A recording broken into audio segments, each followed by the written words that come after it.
Hey guys, let me show you how to adjust the speed limit for electric scooter M1p.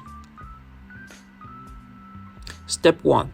Turn the left direction switch, power on, and turn the throttle to top speed of gear 3. Step 2. Switch the front light on and off 5 times until you find the 5 numbers on the display to enter the system.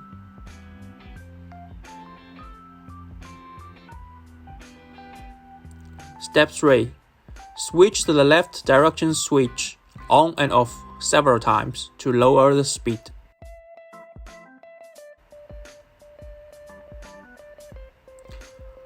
Final step. Get the direction light off and switch the front light on and off 5 times.